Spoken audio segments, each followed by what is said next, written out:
السلام عليكم يا شباب، ازيكم عاملين ايه؟ يا رب دايما تكونوا بخير. جالك قلبي بفيديو جديد عن طريقة حظر ارقام الواتساب. زي ما انت شفت برضو في عنوان الفيديو، بند حظر من نسخة واحدة. ايوه قلب اخوك، بند حظر من نسخة واحدة. تابع الشرح الاخر عشان تعرف تقرا ارقام كويس. اسيب لك لينك البند في وصف الفيديو. البند هيكون مضغوط بباسورد، اقول لك الباسورد في الفيديو هنا قصدي. تمام. بس الاول لو انت مش مشترك عندي في القناه، اول مره تشوفني انزل اعمل اشتراك للقناه وفعل زر الجرس واحط لك كومنت للفيديو. مش طالب منك اكتر غير من كده، غير انك تعمل اشتراك بس. فقدرني هتعمل فيديوهات وتعمل في الترجمة البند وكده. البند بتاعي انا وجاكسون اخويا وواحد كمان من اللي جاوا معانا. تمام. فتابع الشرح الاخر واعمل اشتراك للقناه. يلا نبدا الفيديو، صلى على النبي ونبدا الشرح. تمام. هنجيب الرقم اللي احنا عايزين نطيره. البند شغال للاعمال، البند شغال للاعمال. اول رقمين من الكود، من قصدي الباسورد 3 5. اول رقمين من الباسورد 3 5. لما نجيب الرقم اللي احنا عايزين نطيره، اي رقم بقى، فنشوف رقم يكون فاتح على اعمال. يبقى اي رقم بس يكون فاتح على اعمال.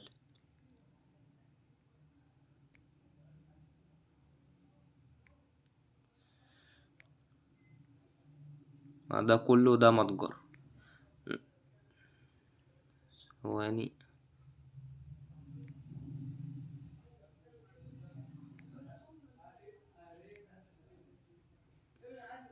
تمام. ده شخص كده لقيته فتح الاعمال، فهنجرب عليه وهتشوفون طبعا لصاحب الرقم ده. تمام. هاخد الرقم كوبي من هنا كده، نطلع نخش على الواتساب، شوف الرقم. تمام. الرقم فتح على اعمال كده، الرقم شغال. ناخد سكرين، نخش على نسخة الواتساب. طب الرقم وهم او فيك، عادل الاتنين واحد. بس انا بفضل الاساسي، الرقم يكون اساسي. معلش، اللي هو قصدي رقم اساسي مش وهمي. ممكن تحضر باساسي برضه عادي، هيطير معاك. هتنزل كده نسخة العكس، إذا كانت عندك نسخة عكس انت بتستعملها عادي مفيش مشكلة. هتشغل زر العكس كده من هنا، ونيجي على التلات نقط ارسال الرقم غير محفوظ. حط الرقم كوبي، لاصق هنا. خش جوه الشات، هنحط البند كده، البند هو ده البند. البند عبارة عن كودين، الكود ده والكود ده. بعد ما تحطهم في الشات كده هما الاتنين، تطلع هنا كده، تيجي عند ريبورت بيزنس. كلمة ريبورت بيزنس دي تيجي عليها وتعمل إبلاغات من هنا. مثل النسخة دي يا صاحبي اللي هي ضرب إبلاغات، اللي هي بص يعني انت لما تيجي تعمل اللي هو إبلاغ، تلاقي علامة الصح دي موجودة. لأ، علامة الصح هنا متشالة وثابتة عند الإبلاغات، يعني ما بتطلعش من الواجهة دي. تعمل إبلاغ وتفضل زي ما هي كده. طب انت تعمل كام إبلاغ من هنا؟ تعمل 20 إبلاغ أو أكتر. طب ليه 20 إبلاغ؟ ما ممكن تعمل أقل عادي. انت ممكن تعمل 17 إبلاغ وهيطير معاك، بس أنا هعمل 20 إبلاغ عشان الرقم يطير معايا أسرع، لأن أنا بس عشان بطور الفيديو كده وعايزه يطير من نسخة واحدة. فهنعمل من 20 إبلاغ.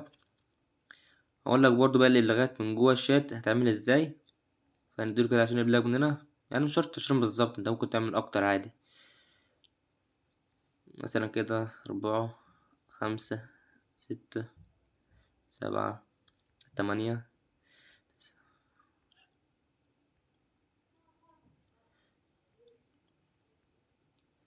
15 16 17 18 19 كده 20. هو أكتر من 20 بس عادي، فأنا اللي أنا يكون أكتر حلو.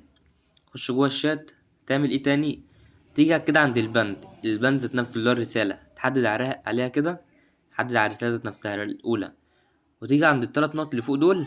التلات نقط تعمل ريبورت إبلاغ، وتعمل ريبورت على مساحة هتلاقيها متشالة، تسيبها متشالة وتعمل ريبورت كمان واحد. تعمل إبلاغ كمان واحد برضو.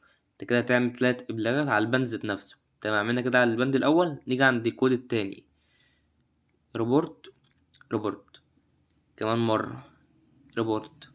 تعمل إبلاغ على البند ذات نفسه، ركز معايا، إبلاغ على البند ذات نفسه كده، ريبورت. بعد ما عملنا على البند 3 على البند ده و3 على البند ده، نيجي كده عند علامة الديسلايك دي اللي هي ريبورت فعالة.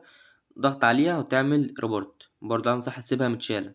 1 2 3. الرابع بقى تفعل علامة الصح دي وتعمل ريبورت. تمام. ده الرقم كده، ده الرقم اللي احنا بنطيره. قافل او فاتح عادي مش فارقة، يعني البند بيطير قافل او فاتح. البند طلقة بجد والله.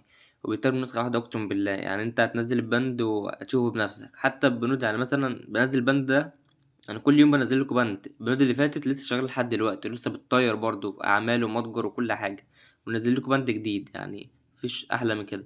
واللي مش عارف يحفظ الأرقام يخش على قناة التليجرام بطير أرقام هناك. طب بعد عملنا كده الإبلاغات بتاعتنا، طب الرقم هيطير امتى ولا هيطير في قد ايه؟ الرقم يا صاحبي لو الشركة عليها ضغط هيطير معاك في 3 دقايق، 3 دقايق بالظبط. الشركة لو معلهاش ضغط الرقم هيطير معاك في قد ايه؟ في نفس الوقت. يعني انت ممكن تعمل نسختين هيطير معاك في نفس الوقت، بس انا بفضل اللي هو من قصدي من نسخة واحدة. انا بعملها من نسخة واحدة عشان اجرب لكم البند من نسخة واحدة في قلب الفيديو، فمش اكتر من كده. لكن انت من نسخة واحدة هيطير معاك، نسختين هيطير معاك، تزود براحتك، بس نسخة هيطير. تمام. فقال من 3 دقايق. يعني 3 دقايق إيه يا صاحبي؟ الرقم طار معانا يا جدعان في قلب الفيديو، اقسم بالله وانا بتكلم معاك اهو، ولا وقفت الفيديو ولا اي حاجه. راجع الوقت كده وشوف. انت لما جالك علامه الكونكت دي بدل البيزنس يبقى رقم طار. يعني مفيش اجمد من كده يا جدعان. خش نشوف الرقم من نسخه الواتساب. رقم طار يا جماعه في قلب الفيديو، اقسم بالله من نسخه واحده، ولا قدمت ولا اخرت. تاني رقمين من الباسورد 6-2. يبقى كده الباسورد 3-5-6-2. اه. تمام. الكود كده البند شغال وطلقة بمعنى الكلمة، أقسم بالله. طاير معانا الرقم أهو أعمال. طب أنت لو عايز الرقم يطير معاك متجر وأعمال الاتنين مع بعض، هتعمل إيه؟ هتبلغ من 4 نسخ. 4 نسخ هيطير معاك متجر وأعمال بس يكون فاتح. طب عايزه يطير معاك ضروري وبتاع وكل حاجة، هتبلغه كده مننا، هيطير معاك من نسخة واحدة أعمال.